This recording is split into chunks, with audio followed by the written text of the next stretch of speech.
Okay, good afternoon, everyone. Good afternoon to our Zoom participants. A pleasant afternoon as well to our FB, YouTube, and LinkedIn viewers today. Don't forget to share and like our live stream. Okay, so welcome to another e-learning session brought to you by Ariva Academy. Our topic today is selling under fire, secrets of proactive selling in a crisis. My name is Irish Malonda Samson, your host, and let us now welcome our moderator, Mr. Howell Mabalot. Hi, Sir Howell. Hi, Miss Irish. Am I getting across clearly? Here, 111? sir. 111. You look good on your new look. Go ahead, I changed my hair.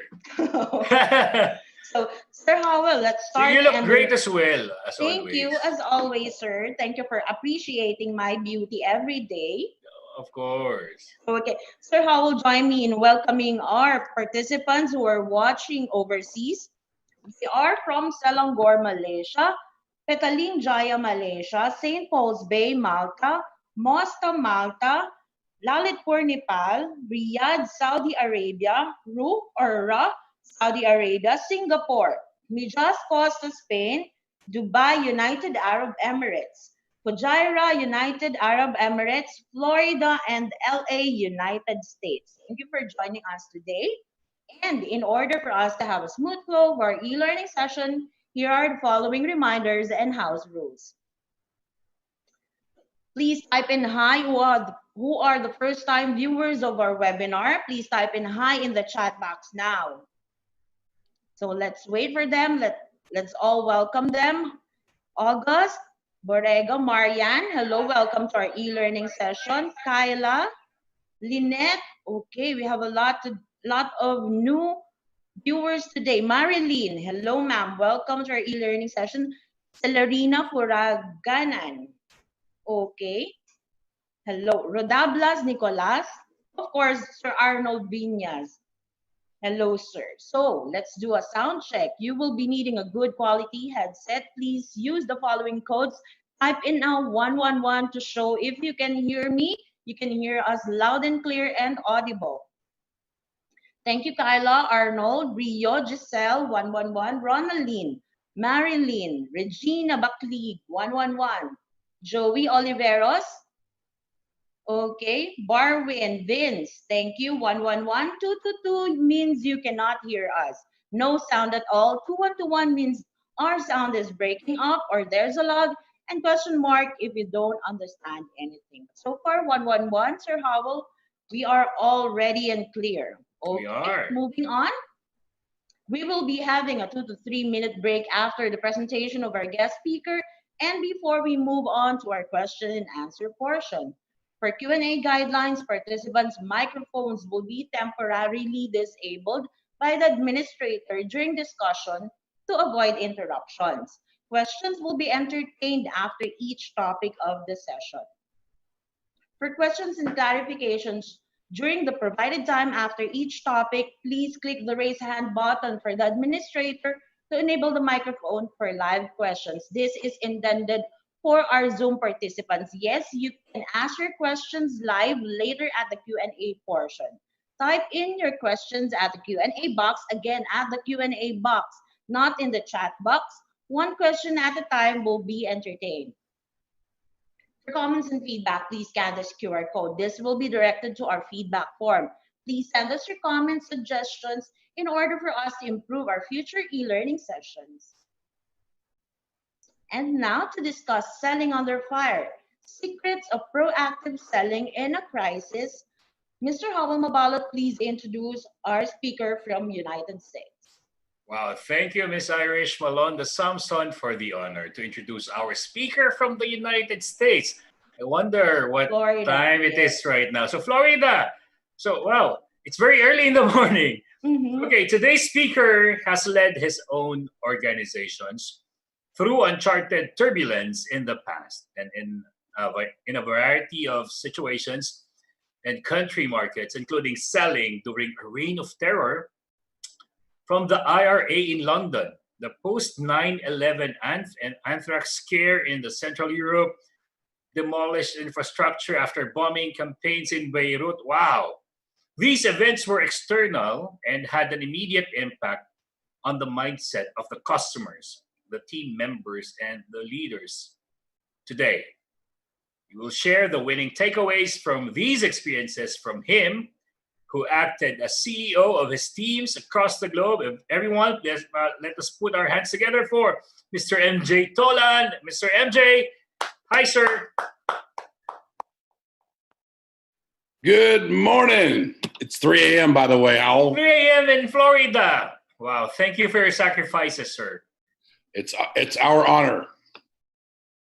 And reading the introduction, wow, I was amazed by how you were able to get through that and manage to sell at the same time. Well, as I wrote the script for that, I kind of realized that I must be the master of disaster because I've had situations like that happen all around the world. That could be your new title, sir. There you go. MJ. Shall we be calling you Sir Michael or Sir MJ? MJ is perfect. Okay, Sir MJ. And we're excited to hear from you because here in the Philippines, we felt like if we try to sell today, it would seem like we are more focused on taking than giving, which is why it's very interesting, and I believe we will learn how to properly sell to people in times of crisis. And we thank you for the honor, Sir MJ, Coach MJ. Sure. Well, let me start by saying thank you for the opportunity. I don't have all the answers. I can only give you my own personal experience and how we and my teams were able to navigate through those turbulent times. So let me start out by saying that selling anything is not the easiest profession in the world. If anyone's in, does anybody have, let's see, this participants chat box? Can I go in there and just see how many people are currently, or right before not the COVID-19 issue, how many people were in direct sales? If you were in direct sales, say sales. Sales. Type in your box. At the chat box, please type in sales. If you are in sales, they are still in sales, sir. Kyla, Lulu, Claire, Marianne, Arnold, August. I think. Well, this thing it's jumping like a ticker tape. It is. All right. So welcome to one of the most challenging professions in the world. When there is no disaster, when there is no crisis, it's still a very tough job. And the 90% of the people who get into sales get out very quickly because they can't handle the resistance of the market, the resistance of the mindset. They cannot cope with the negativity of being rejected and the feeling of being rejected. So for that reason, it's a tough job no matter what the climate is, no matter what the weather is, no matter what the situation is. And I think for me to address this topic, which is very, very important if you're from a company's perspective, a company has to feed its bottom line. And it will feed its bottom line through generating revenue, whether it sells refrigerators or whether it sells ice cream or whether it sells radios, whether it sells insurance, whether they sell real estate. So I've seen companies tank in situations like this, and I've seen companies do what I'm going to suggest, and worst case scenario, stay alive. And that's really what we have to do. And I take your point, Howell, that if we sell in a climate like this, if you're doing it the wrong way or you're doing it the way you were doing it before, then you could be construed as somebody who's taking advantage of the situation, and you don't want to do that ever. So I think what I like to share is the juxtaposition is if you don't change your strategy, and if your strategy doesn't have empathy with your market, and the empathy that you have for your market has to align with maybe a new way to reframe your value proposition. And if that lines up, then you're going to have a more zest driven sales activity than you would be if you're just doing the same thing and kind of beating your head up against the wall. So that's fantastic, Sir MJ. Coach MJ, we're excited for the first slide.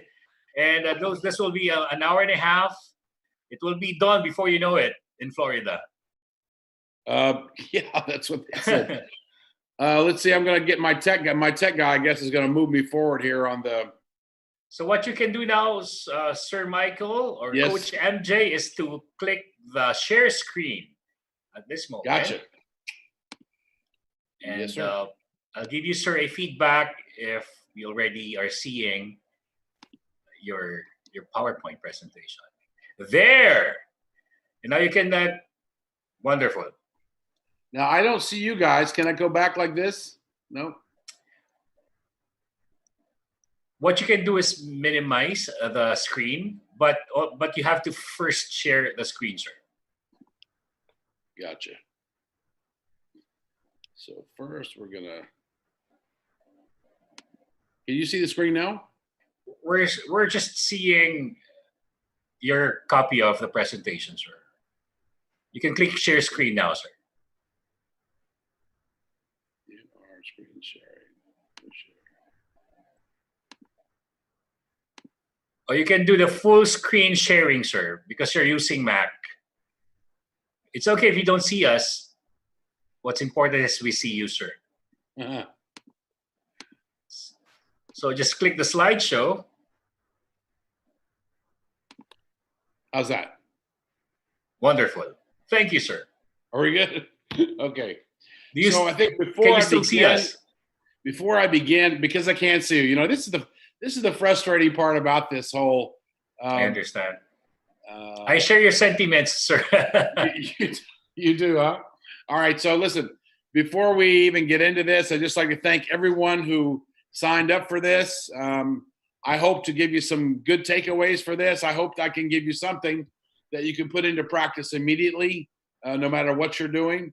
And whether you're an entrepreneur who's thinking about raising money for a startup, whether you're a sales executive who has responsibility to generate so many sales per day, per week, per month, whether you're a CEO who has to motivate your sales directors and managers and figure out where your revenue is going to come from, know this: one of the largest, most successful companies in the Philippines.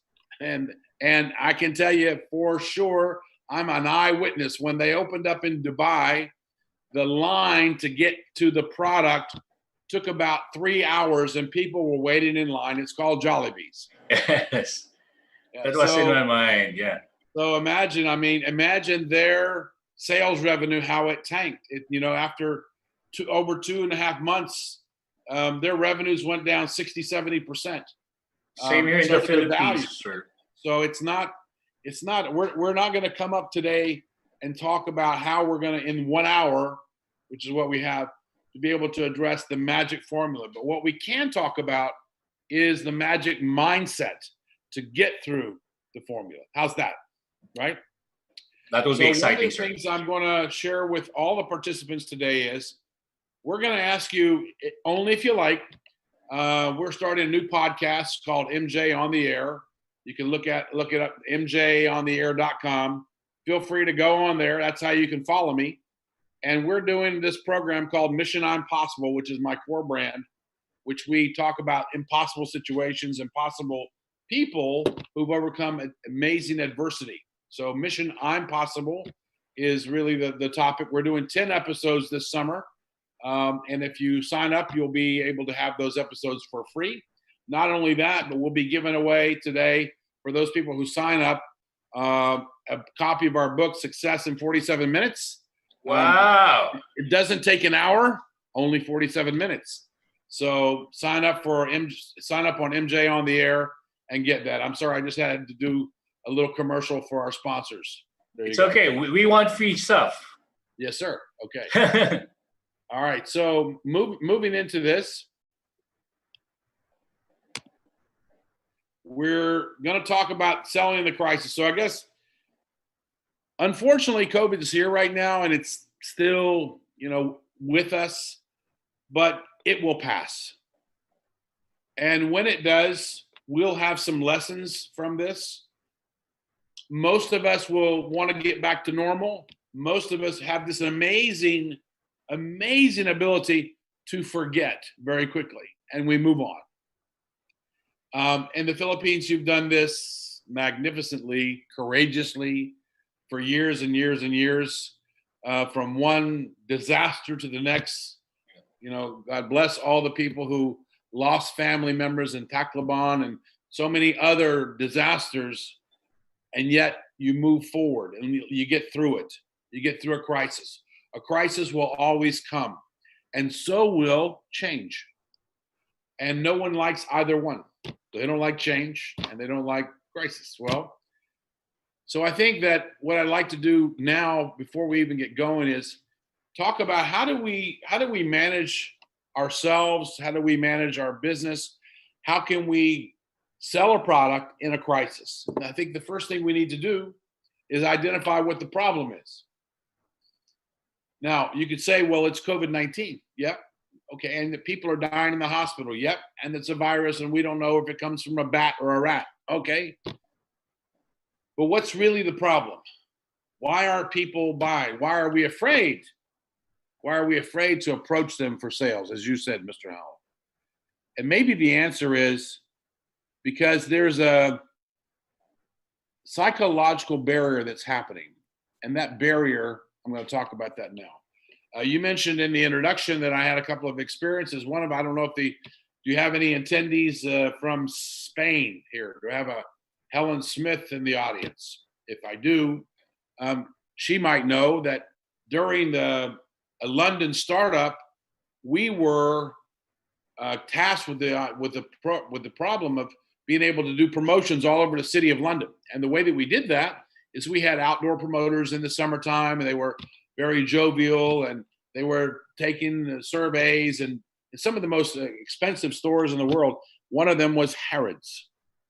And one fine day, this fantastic director that we had, Helen Smith, had a team of people outside of Harrods. And suddenly, unfortunately, the IRA had this bombing campaign. They wanted to, get the British Crown to get on their knees. They blew up Harrods, and her team came back to the office. Thank God, no one was hurt. They came back with glass in their hair. I mean, where the windows had shattered. People did die in that event, and that's not really the story. The story is how she motivated half of those people to come back to work the next day. Wow. Why? Because we had a business mandate. Not that we felt sorry about Harrods, but frankly, London is a big town. England's a big country. We had a mission, and we were mandated to do that. So we had to get through that. And one of the biggest problems we had with that whole campaign, they went on for over 3 months. Every single day we walked down the road and we saw a trash can, we were afraid, because that's where they used to hide their bombs, in trash cans. So our clients were afraid to go out on the road and walk to arrive to our offices. People were afraid to come to an interview because they might walk near a trash can. It was just horrible. And how can we possibly get through it?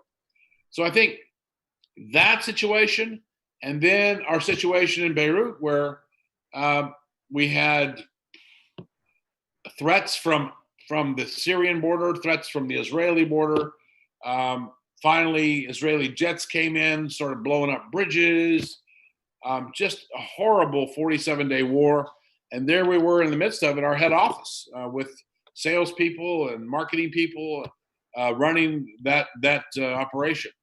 One that we had done before that is we had done something called a failure analysis technique. And that's basically if you're thinking about going somewhere, let's say on a picnic, and you say, okay, what could go wrong? I could have a flat tire. So do we have a spare? The food could go bad. Okay, do we have a backup? So it was basically thinking like that. And in the Beirut situation, we kind of thought that we were in a volatile area for sure. We're not rocket scientists to figure that out. But we did know that we had some countries that were nearby. And so we decided that in case something does happen, we might have a backup satellite office over to Cyprus or some other country like that. A crisis will give you the opportunity to sit back It will give you the opportunity to sit back and go, what can I learn from this? How can I serve my clients through this? How can I repackage or remarket or improve my product offering so that it will serve my clients in this particular time? And I think that those are the things that we have to think about doing. And also, asking somebody to buy is not a bad thing. And some salespeople are afraid of doing that. And if you don't do that, you're never going to be able to get your job done. So we have to be able to try to engage as much as we can the people that we have in our marketplace. Now, we might engage them in a different way. Tonight, it's 3 a.m. and I'm engaging people from all the way across the world. I love being out on an event, a live event, and I love dealing with people, speaking to people, and looking in their eyes and seeing their smiles. But we're in a different world now, and we're in the Earth 2.0. We're in work 2.0. From work 2.0, we're learning that this wonderful thing called internet could have some positive impact. Ariva has done a marvelous job at creating almost a university online of some of the best speakers who I take my hat off to. Some of them I know and respect. Here's a shout out to Scott Freeman, by the way, a friend of mine. Wow. And I think, this is a great opportunity for us to learn. And so I'm going to just throw this out that if we look as business people, if we look at it, we do a SWOT analysis right now. We'll look at the strengths that we have, look at the weaknesses that the situation has caused, look at what are the possible opportunities that we might see from that, and what are the threats, and do a SWOT analysis on your business and then on yourself. Those are the suggestions that I would make the most out of this, because if you're not willing to accept the fact that change happens, like it or not, change will happen without your permission.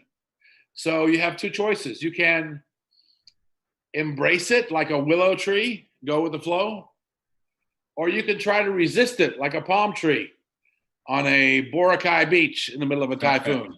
Not a good idea. Not a good idea. So I think that's really what our takeaway was from those issues. But when I say ask what the problem is, you need to really drill deeper. Was the problem a bomb? No, it was problematic. Don't get me wrong. Is the problem a virus? No, it is, because people are dying. But what's the real problem? The real problem in a sales psychology and a sales environment is that these changes, these negative changes in our normal day living have caused disruption to the point where people are just scared. And when people are scared, when they're fearful, nothing you're going to do is going to sell them anything. They don't want to know about it. They're in a fight or flight mode, and anything you try to push to them. And I can remember being involved in a consultancy, helping a U.S. company, probably 2 weeks on into this COVID. And I remember how some of the salespeople were reaching out to clients, and clients are saying, "Are you kidding me? You're calling me now? Are you talking to me now? All this, the world is coming to an end." And that's fear. Yes. That's what drives people into this negative state. Now, the antidote to fear, of course, is confidence. But how can you give someone confidence when the earth is moving, when cars are falling into the hole? Very, very difficult. Which is why I said before, you have to be prepared to be more empathetic to your audience, to really understand how they feel. And then take a second look at your product. Is there a way where we can position our product where it really does help this particular person or this company in this time of crisis? Is there a benefit for them that I haven't seen yet? And that's a good brainstorming thing to do with your team. I highly suggest you do it. But drilling deeper is what I'm asking you to do. Drilling deeper is Find out what the real problem is. Okay, so nobody wants to buy. How are we selling?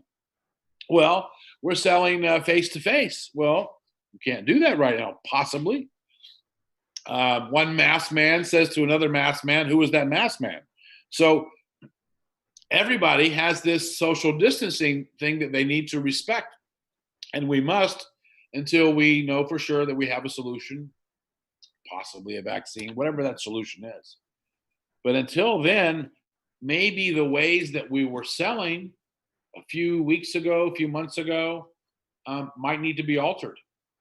And maybe, instead of knocking on someone's door or visiting them in their office or having them come and talk to you or being in a sales presentation, or maybe your sales channels are different.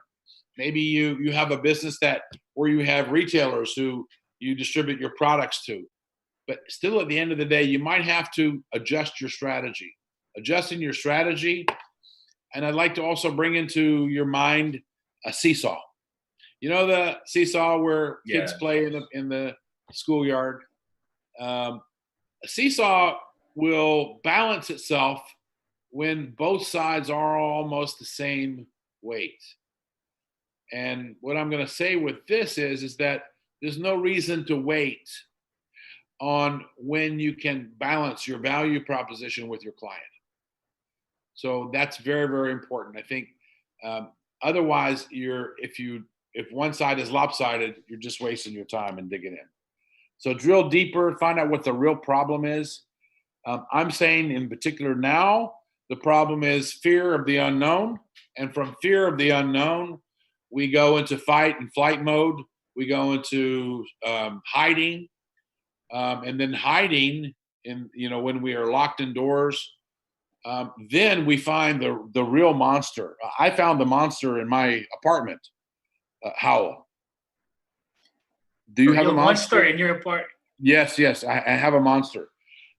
For the first 3 or 4 weeks, the monster was calling me at 2 o'clock in the morning, 7 o'clock in the day, it's 10 o'clock in the afternoon, all day long. The monster called. The monster is a white box. It has a handle on top and a handle on the bottom, and we call it a refrigerator. Yes, sir. You call it a monster, I call it a friend. Yeah. Well, the problem was we were friendly when we first got along, when we first started dating. Yeah. I realized it was a trap. So, yeah. People were thinking about, well, gosh, what's going to happen? I mean, even people went into the end of the world mode. Now, when you have a client who is thinking this way, there's nothing you can do to save him that particular moment. That's not the moment to sell him. That doesn't mean he can't be sold, but to try to sell him when he's in that mode, waste of time. And the stock market's thing. Here's what we got. Yeah. Guys, gals, during COVID, we saw stock markets crash. We saw aliens. What is the Air Force released? The footage of UFOs. Old footage. Oh yeah. Well, yeah, but that didn't break the bank. So we had aliens. We had oil that went to zero, and then it was floating around the sea below zero, and they didn't know what to do. I mean, really, the news just couldn't get any more dramatic. And if you're in a sales situation, oh my gosh, yeah.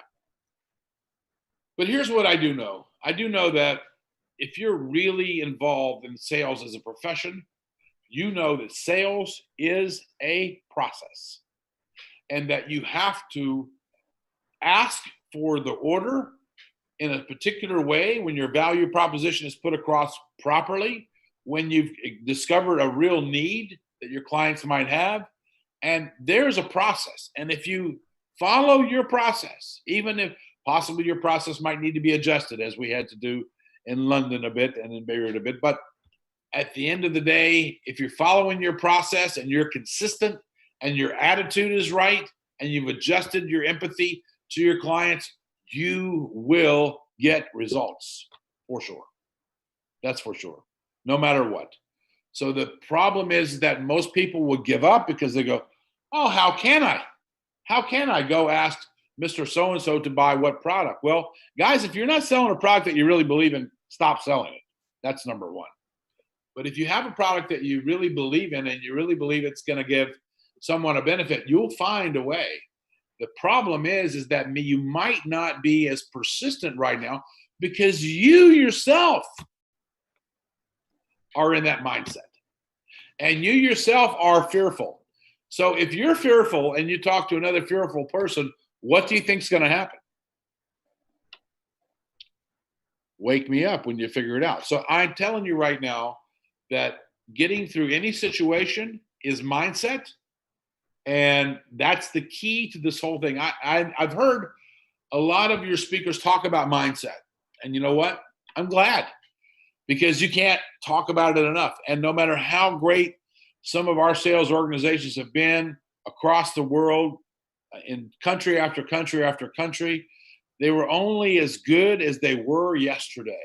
They had to get up every day, every new day, and perform. They had to get up every new day and bring in that positivity. They had to bring in that aura of positivity. They could go out and accomplish their goals. And if they weren't focused, if they weren't centered, they were never going to stand a chance. So selling is not for the weak at heart. It's a profession. It's the highest paid profession in the world. I know salespeople who have, made millions. And I think that, and who started, in a very modest sales position. So it is a profession for ambitious people. Yes. It is a profession for people who want to continue to learn and to grow. I've been a quintessential lifetime learner. I'm still learning. I'm still thrilled when I do. I love sharing what I've learned with other people, but I'm not a guru. I'm not the end of all things, and I certainly don't have all the answers. But I do have a lot of good questions. That's and I think that if you're in sales, if you know how to ask the right questions, you can pretty much have a good chance of earning the right, because you're a good listener, and because you can build rapport with your clients, and because you can build eventual trust with your clients. Then if you have a very valuable, good product and a good value proposition, you'll be winning more than you'll be losing. And you still have to have, between 6 and 8 no's to get a yes. That means most of your results are negative. And that makes you successful. And that's exactly what the other MJ, Michael Jordan, said. He said, I failed more at winning shots than any other basketball player in the world. I've missed more winning shots than anyone else, but I've won more games, because he keeps shooting. And if you don't shoot, if you don't ask, if you don't present, if you don't find a way, if you're not persistent, if you don't go out there and give it all your best before you leave in the morning, the first sale of the day is made in the mirror to you. All right. How are we doing so far? You're doing fine, sir. Okay. All right. Here's a big week. We got in the United States right now, where our economy was on fire. They say that's a good thing in that context, on fire. And we had an unemployment rate of 3-4%. So recruiting companies were having a hard time finding candidates. Everybody had a job. Now we have reportedly 40 million Americans looking for work. That's unprecedented. How can we now possibly sell to an unemployed person? That's a new thing. We don't know how that works. But here's what we do know. Change will happen. Sales organizations will assimilate some of those people and train them to sell their products. For every time that something happens like this, it creates an opportunity for entrepreneurs, and it creates an opportunity potentially for salespeople. But for the others, and I understand them, please, I am not immune to being afraid. So don't think, I have some fearless attitude. I can be confused and afraid just like the next person. This is probably a picture of me. probably a week or two after this thing started happening. Like, what's going on out there, right? Yeah. And that's when I started eating a lot more ice cream because of that white monster. White monster in the kitchen. Yeah. So fear can disconnect you. It can unplug you from yourself, can unplug you from the powers of the universe, from your creator, from your own internal clock, from your wisdom, from your own GPS, from your own North Star. And so when we have to step back and we have to drill down and we have to say, what is it we're really afraid of here? Okay. In the beginning, it was fear of catching COVID and fear of dying, right? But then, as we started going on, then we had to know, well, life's got to go on. We have to live with it. So now, folks, we're in the third quarter. We've had it. Some of us still going to get it. It's been worse. It's getting a little bit better. We have to live with it. Work 2.0, life 2.0. So now maybe we can face it. And by facing our fears, that's when we have an opportunity to become empowered again. And if we can empower ourselves, then we have the chance to empower other people. Without that, no possibility, because they'll hear the doubt in your voice. They'll hear the doubt in your question. It will never work. So don't waste your time going out selling anything to anybody if you're not 100% ready to get back into the game. I want to talk about this slide because this is a physical devastation. You've had this in the Philippines. This has happened in different countries around the world. This physical devastation is a lasting proof. Where we had COVID is more of like an invisible ghost, right? You don't know where it is. You don't know who has it. You could walk by somebody in a shop. They gave it to you. Crazy, right? This, you can see that a big tidal wave hit this and people got hurt. People lost a lot of things. But there again, here you have a disaster. Disasters will come. Disasters will go. But the people who survive these are stronger. They have to get through it. They have to motor through it. And how do you get somebody motivated to buy a product after they've been through a disaster? Of course, it's not easy. And I don't think there's a formula for that slide. Those people need blanket and a hug and a meal and lots of therapy. My gosh, I can't imagine. And yet what happened here in the United States, this is just, I have no idea where this came from. It's like the most bizarre thing in the world. You go into a shop, and I'm not talking small shops. I'm talking Walmarts. They're huge. And you'd see people fighting over the last rolls of paper tissues. And unbelievable. And this is fear. Again, fear that we don't know if we'll have any more tomorrow. It might all be gone. And fear of loss is, in a sense, one of the greatest closing tools for salespeople all around the world because it promotes scarcity. And yet here we all bought into that scarcity. And the scarcity was pretty comical to me because they weren't going for cans of beans, Howell. You think about it, be practical. I could see like a run on tuna, cans of tuna. That would make sense. Let's go get some food. No. We need toilet paper. Oh my gosh. So this was all fear. Fear drove this. I don't know if you can see my screen. You can see the COVID-19. Tiny COVID-19 virus. You see it? Do you see it really big? You see it really big? Yes, or is it small? It's the small. Yeah, and that's why I wanted to do this. I wanted to just remind myself and anybody out there that has to go to work tomorrow that you have to respect it for what it is, but at the same time, it's important for you to, while you respect it, and while you have empathy for your market, and while you have cautious reasons to protect your health and the health of your loved ones, you still have to find a way to minimize this so that you can move forward. You have to find a way to walk around it. It's there. It's a shark in the room. It's a bear that can bite you, but walk around it. It's there, but minimize it. By minimizing this, it's not such a big thing anymore. You know it's there. It can bite you.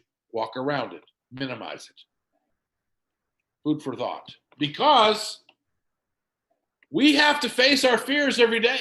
And what we're doing is facing our fear in selling. And when we're asking people to buy something, well, most people are not. Most people are afraid to ask because of the situation. And yet, when we find out that, when's the last time you flew on an airplane? Last year. Okay. Was it a perfect flight? Where'd you go? From where to where? Well, I went to my brother's house in Virginia, Yorktown, Virginia, with my family. We went there. Wow. So that was a long flight. Long flight. So you flew over the Pacific? Did you come that way, or did you come over the Atlantic? Japan, and then okay. Dallas, so you came over the Fort Pacific Worth. Ocean, and then you flew all the way across the continental United States. I think, Howell, I wasn't there. I wasn't spying on you. But I think during your flight, you had some turbulence, yes? We had a lot of turbulence. Howell, was that just a little bit scary? I was more scared for my parents than for myself. Okay. So you're a very brave man. I'm not. Because anytime I'm on a flight and there's turbulence, my mind immediately knows everything. I have the ability, like so many other human beings, to think of the very worst that can happen. I will grab a hold of a chair on that airplane, and it's made of hard plastic and metal. I will squeeze it like it's a sponge. I was on a flight once. The turbulence was so bad, I was thinking, wait a minute, if I offered to write the pilot a check just in case he would land at the next airport, I actually considered that. So people can imagine the very, very worst. And if you think about it, that it's a very scary thing. Of course, I'm not minimizing turbulence can lead to a crash. COVID can lead to a death, but at the end of the day, if that's what we're focused on, that's what we're going to get. Someone told me a long time ago that if you're going to embrace that reality, you're going to attract that reality. And if you look at things like The Secret and the laws of attraction, the universal law of attraction, of course, if that's how you live. So therefore, meditation's a great way to start your day. Putting yourself into a golden bubble is a great way to start your day. Attracting the sales to you that you deserve to serve them and your family. Those are great ways to get started. Not by going out of your house afraid. So that's my message here. One of the things that all of us have in common, I think, is that we don't really like to buy anything from anyone or buy any product that we don't trust. Would you agree? 100%, sir. 100%, right? So how would you possibly then think that if someone is fearful, you cannot just get them to buy something unless you're able to earn their trust? And the difference between the two is huge. It's like do or die. It's like night and day. Yes or no. There's no, oh, I'm fearful. So yeah, sure, I'd love to buy from you. I lost everything else. What else could I have? No, it doesn't happen. People who are fearful are in their fight or flight mode. And when they're in that mode, they're certainly not going to be thinking about growth. They're not thinking about improvement. You're not thinking about luxury items. I said this not too long ago.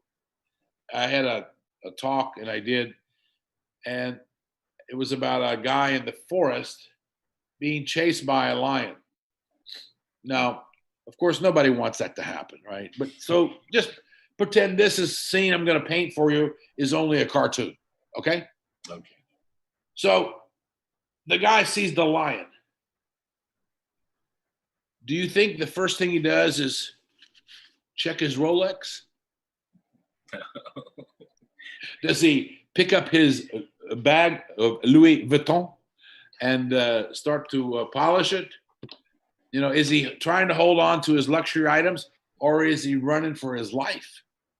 Right. Definitely running for One of the things that have happened in COVID, I think for a lot of folks, is that our values have been questioned. Our values have been questioned, and our values about who we are and what we really do. Someone today asked me this question. I said, it's kind of like we all stepped off the merry-go-round. We did. We went home. Birds came. Fish returned to Venice. Wildlife was going wild. They didn't know what to do. It's like the planet Earth, the gyroscope, the magnetic centrifugal force somehow changed when we came inside. And we started to value people that were totally invisible before, like the woman who bagged your groceries. Because she's wearing a mask, she's putting herself, her family at danger by working in one of these shops to sell you supplies for your family. Wow. Our values really changed. We started appreciating a nurse and a doctor more than a celebrity NBA star. It's so true, sir.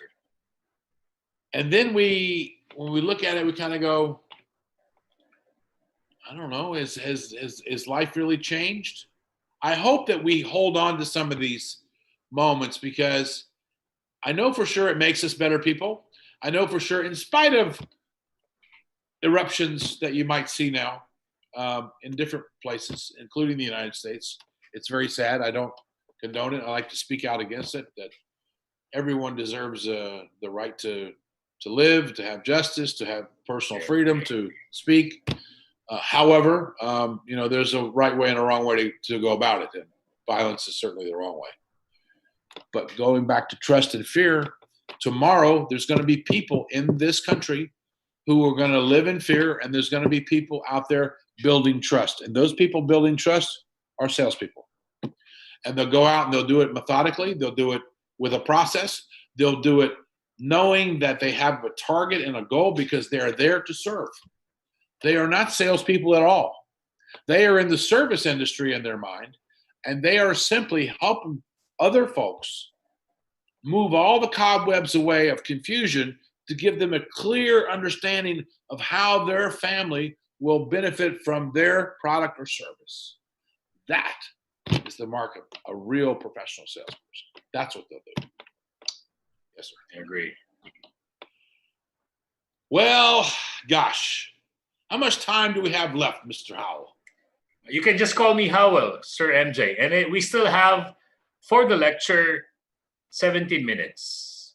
We have 17 minutes? For the lecture. Or shorter if you want. I know. I just didn't want to know if I was going to play the harmonica, play you a song, or tell you a story. I think I'm going to tell you a story. Tell us a story. Yes, sir. I'm going to tell you a story. I'm going to tell you a story. Now, I don't know if in the Philippines, do you know what a garage sale means? We sometimes do that, but that's not particularly in our culture. Okay, so it's but you do have okay. We do have that, but mostly wearables. Right. But what? How do you know that? Ready to wear, just ready to wear. Yeah, but anyway, I definitely have okay. You have Showtime and you have Vice Ganda, so you have okay. You know a lot about the Philippines, sir, and we thank you for that. I love the Philippines. Great people, the best people, and the best food. Love it. So in the United States and some parts of Europe, they've taken on this tradition that people sometimes will hoard things. Hoarding means you don't throw anything away. You got boxes and boxes and boxes of stuff, and it's time to get rid of it. So normally during the springtime, they call it spring cleaning. They'll think, well, you know what? I've got all these cups. I don't need these anymore. I've got these old Howell. You know what they've got? They've got a box of cassette player. tapes. Right? Way back when, yes. Or better, they've got a box full of phone chargers from 10 years ago. Yeah. So they have something called a garage sale, which means they want to get rid of their things and put them out. And, the garage is symbolic because a lot of times people will do it in their driveway and actually have things in the garage for sale. And people will stop their cars, they'll get out, will walk on the lawn and go to the garage sale. So now you've got the setting. We have a garage sale, but this particular garage sale is from the guy downstairs, the guy we don't like. And he's pretty well, he's got a very diabolical agenda. So this son and father, they walk onto the lawn and they see Mr. Devil, and they walk into the garage, and on the shelf, they see all these jars with different price tags on them. And the son says, well, what's that? And the dad says, oh, well, you can't see it, but this one says envy. And it has a price per drop of envy. And then there's jealousy next to it. And it goes on and on to the deadly sins. And each one is, and this is dishonesty. So each one of these jars has liquid in it and a price. And then he gets to the last jar. It doesn't have a label nor a price. And he asks Mr. Devils, what's this? He goes, oh, no, not for sale. What is it? Sorry, it's secret formula. Like KFC, they have their own recipe. 11. Yeah. So this is our family recipe, and we don't sell this stuff. He's like, I'm so curious. Tell me what it is, please. He says, well, it's priceless. I don't sell it because all I need is one drop of this. And I put it in someone's head, and I control them forever. And they'll never reach their potential, and they'll always live in fear. What do you call this, Mr. Devil?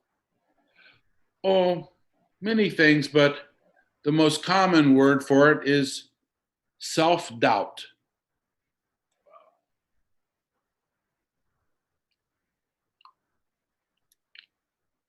So there you go. Powerful. It is this that holds most people back. It's this that keeps them from asking for more for themselves. Because sales work is not just about talking to customers. It's convincing yourself. It's convincing yourself. In the book that you saw earlier, Success in 47 Minutes, yes, that was created by a person who every single day had to perform, had to sell, and didn't want to, couldn't figure it out, was feeling sorry for themselves, was hoping that a rich relative would die and leave him money. You would never have to ask anybody to buy anything again. And that's where this formula came from. You'll see it. You'll hear about it now. But in the sense of this, the self-doubt, absolutely. The salesperson's worst nightmare. There's nothing more infectious. There's nothing more viral in sales than self-doubt. Because if you have it, you're never going to get anybody else to believe anything you have to say if you don't believe it yourself. Does that make sense? It does. It does make a lot of sense. All right. So, bottom line, fear is a liar. There's lots of acronyms for these words. I'm not going to go into those cliches, but I am going to say that when I was white knuckle in the plane all those times, my mind would always allow me to think about the worst possible thing that can happen. Okay. How? The worst. The worst. It didn't happen. We landed. It didn't happen. We landed. So if we have the power to immediately think, picture, and visualize the worst that could possibly happen,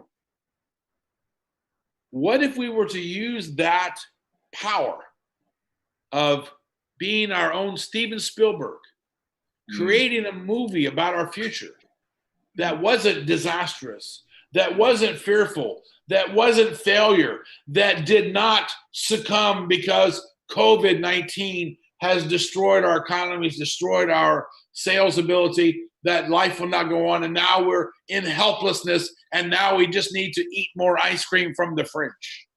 The monster, the white monster. The monster, I'm telling you.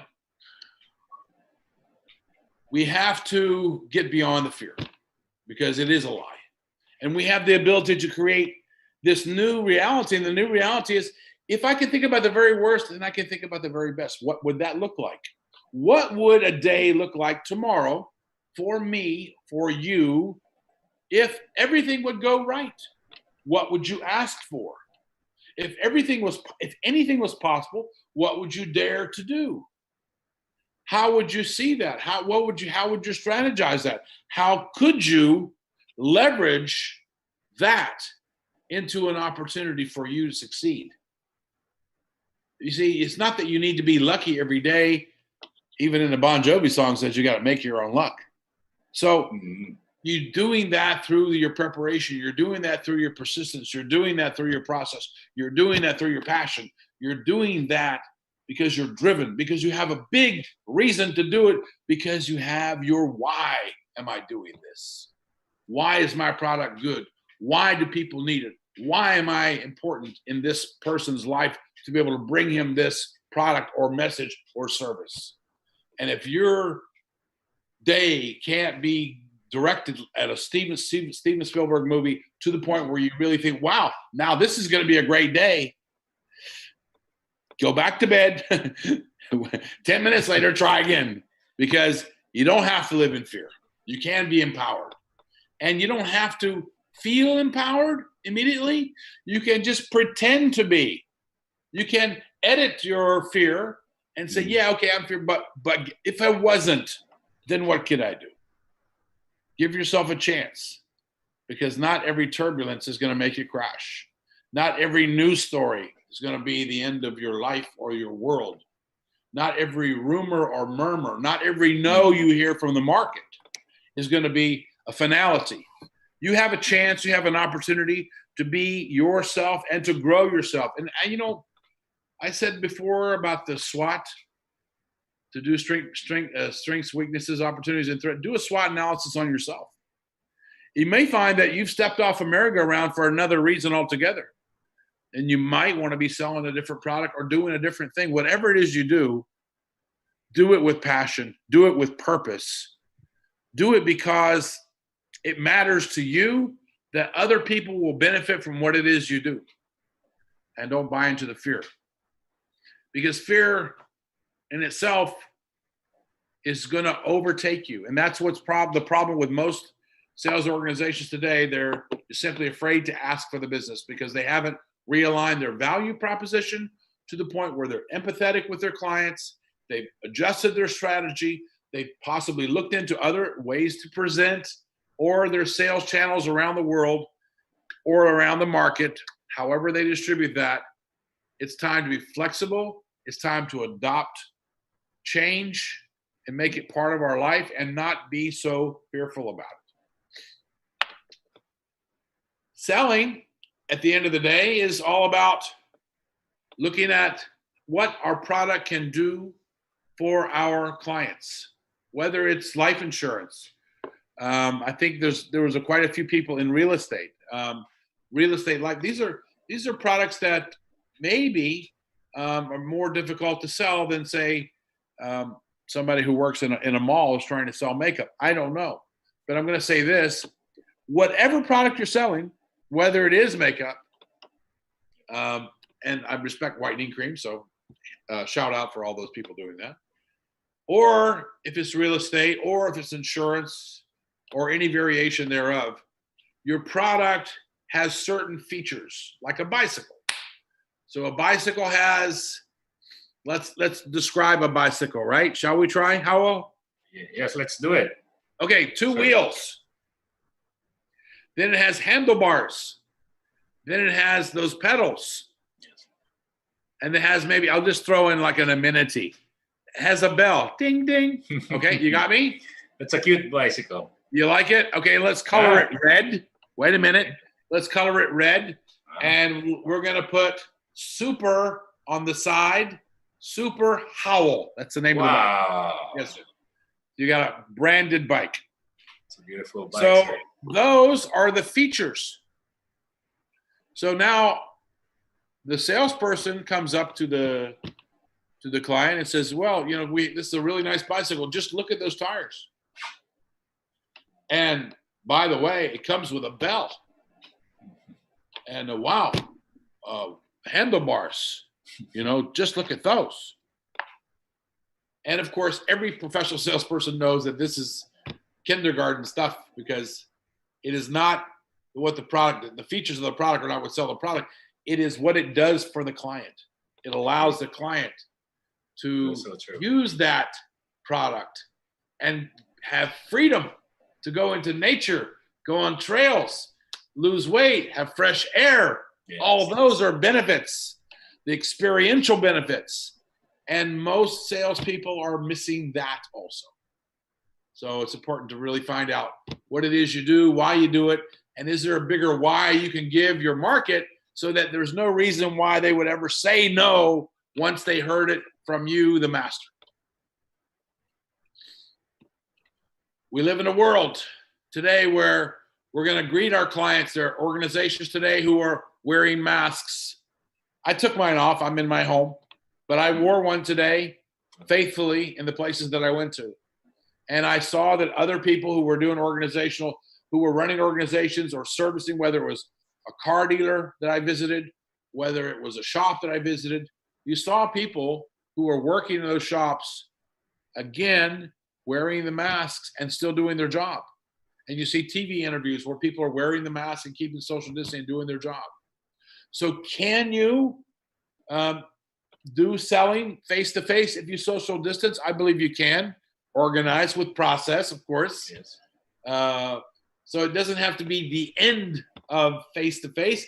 It's just face-to-face is done a different way. And certainly there are other channels. We know the channels. Webinars are one channel. Yes, no.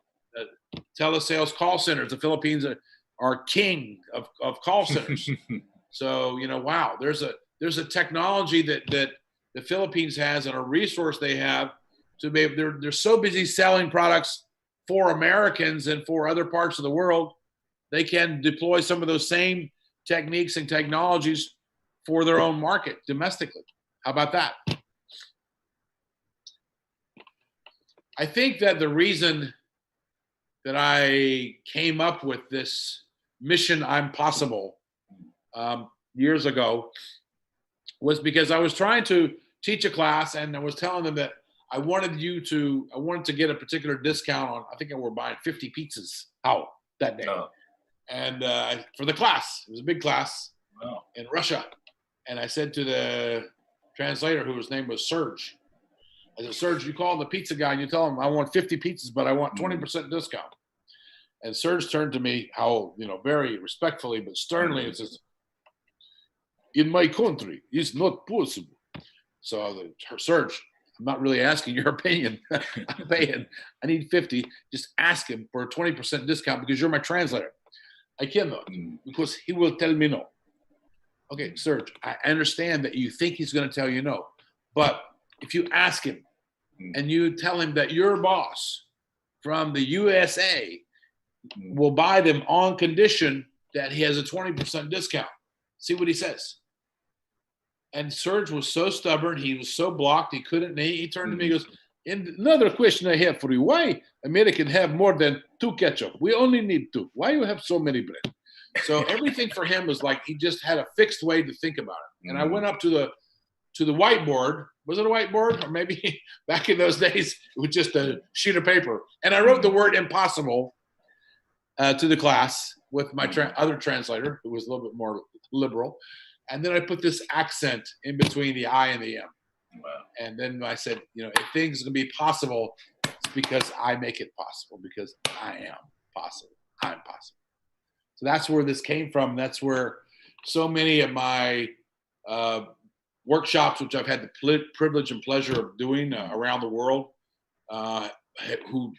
which deal with mindset and possibilities. And that's why I'm looking forward to my series coming up on MJ on the Air, because we're going to be talking to folks who've overcome impossible things. And I'm really looking forward to meeting them and sharing their stories.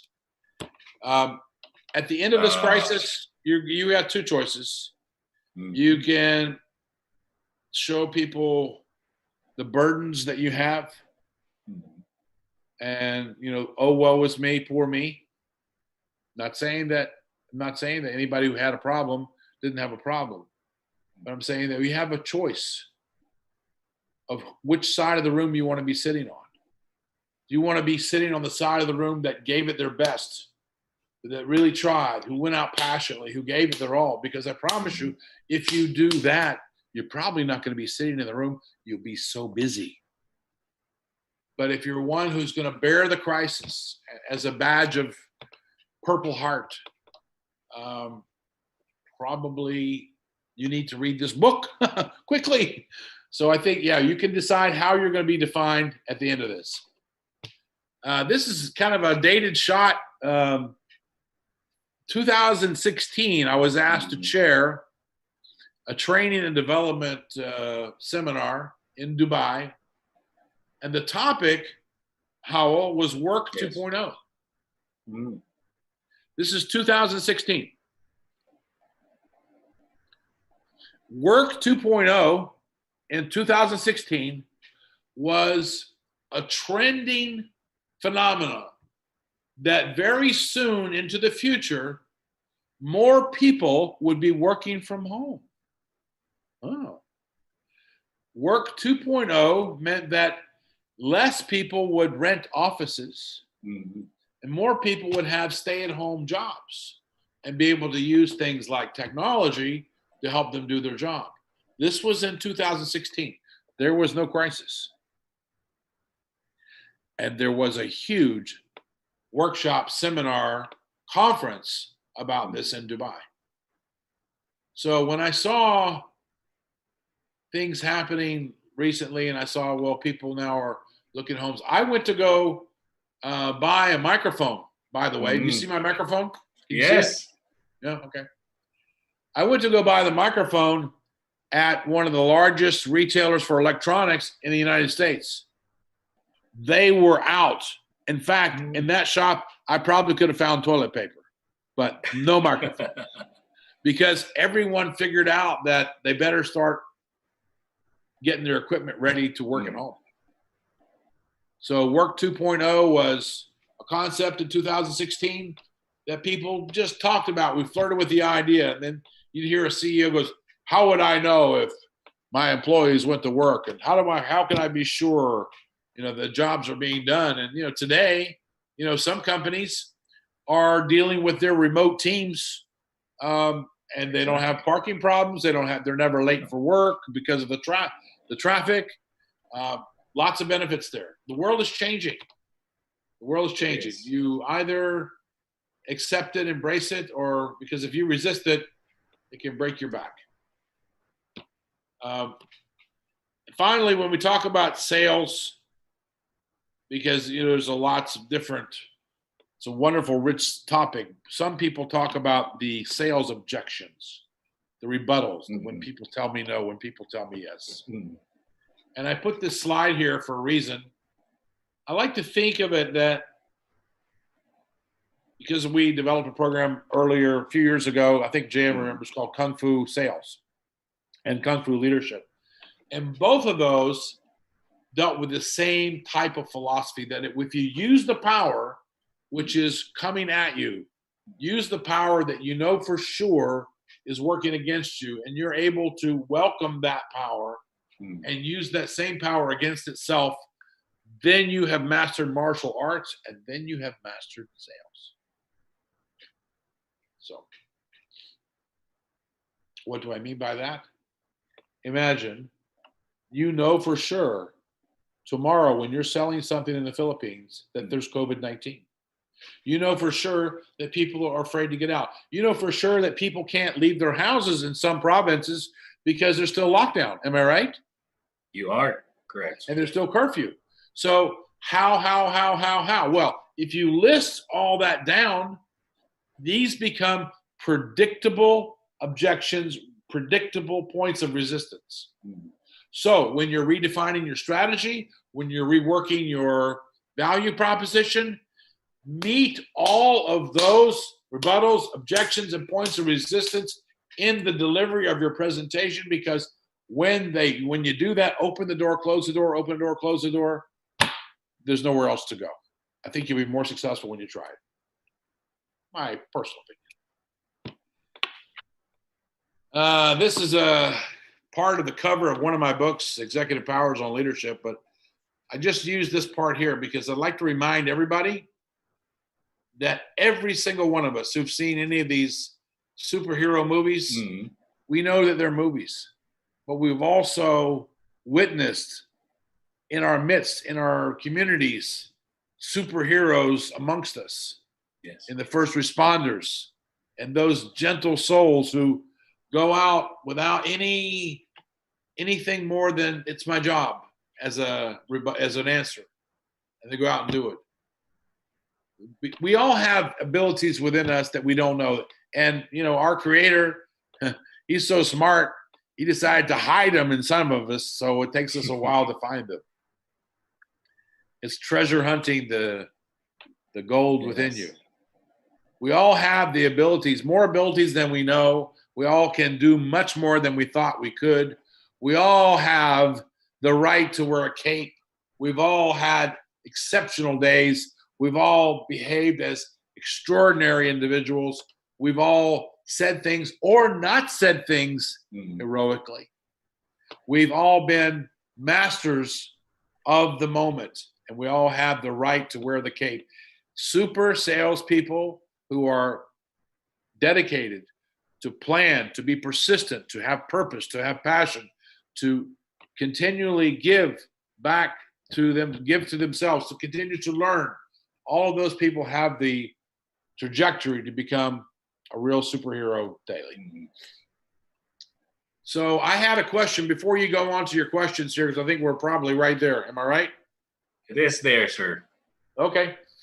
I had a question because one of the people had sent me a question before. If you don't mind, I just wanted to just talk to this one. May I? Sure, sir. Okay. You may, sir. So this person named Helen Smith said, shout out to Helen, would love to hear your views on how this pandemic affects people's way of taking holidays. This is a big question, not only here, not only in Spain, not only in Europe, it's a question all around the world. My take on it is, if you're selling holidays, listen to everything I just said about the empathy, about the strategy, about everything I said, and then take action that way. But be prepared to make an adjustment. Because today, talking to somebody about buying a holiday, where? Are you asking somebody to get on a plane and fly 12 hours next month? And if there's a second wave of COVID, they might get locked down in that country. And then what would happen? Not so easy. I think there's going to be a lot of domestic travel, personally. I think certainly people who live in Manila will look forward to going to Baguio. It's cooler in the mountains. Yes, and in Boracay. And Boracay, they'll have, and so many beautiful, my gosh, over 7,000 islands. How could you ever get bored with such a beautiful country? But apart from that, there's other countries that will enjoy domestic travel. I think day trips, of 2, 3, 4, 5, 10-hour drives will be possible. There'll be more people spending time in cars for the next 6 months. Planes are going to be kind of tough. They haven't figured it out yet. The scale of economy is not worked out yet. If they have less seats, they have to charge more. Yeah. So what's the fun in paying more for less? I don't know. But yet, unfortunately, business travel has to move. So they have to do something. But for us, I think probably we're going to stay closer to home. That's not a bad thing. I think there's a great places in every country to explore and get out there and see what it's all about.